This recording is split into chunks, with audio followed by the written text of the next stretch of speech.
Would you look at that? We're back. Was it really a band? No matter.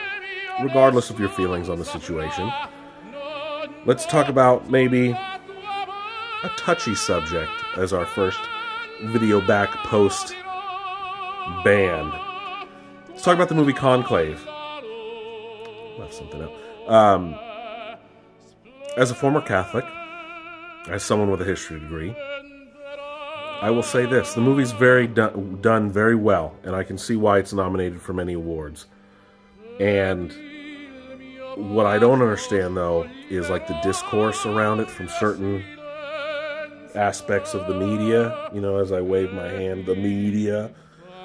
And I don't get it. I don't get the vitriol coming from certain sides, because what that tells me is a couple things.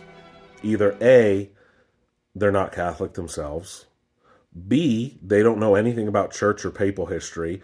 And I'm not saying I'm an expert, but I went to Catholic school for a while. I went to a Catholic university. Again, I have a history degree.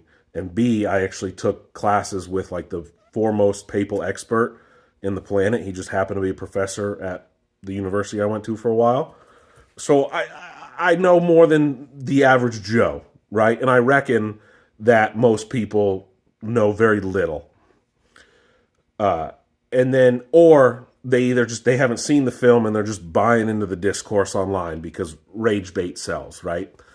I will say this. Conclave is a better movie than I think anyone might think it to be, including myself. I was like, papal electing a pope? I don't want to see that movie. After having watched it, I'm glad that I did. It's a good movie. It's not about, like, it's not preachy at all in any way. They attempt to portray what goes on when electing a new pope. And again, if you know anything about papal history, you know it's as much political scheming as any other kind of major political role. So, and they're all men. They're not infallible. Only the pope is infallible, right?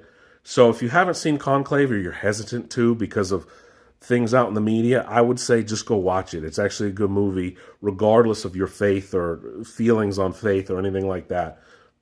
Ralph Fiennes totally nailed the role. And I haven't seen The Brutalist, so I can't compare it to Adrian Brody, but Ralph Fiennes definitely could be a major contender for Best Actor. That's all I'm going to say. Conclave was a good movie. You should go watch it.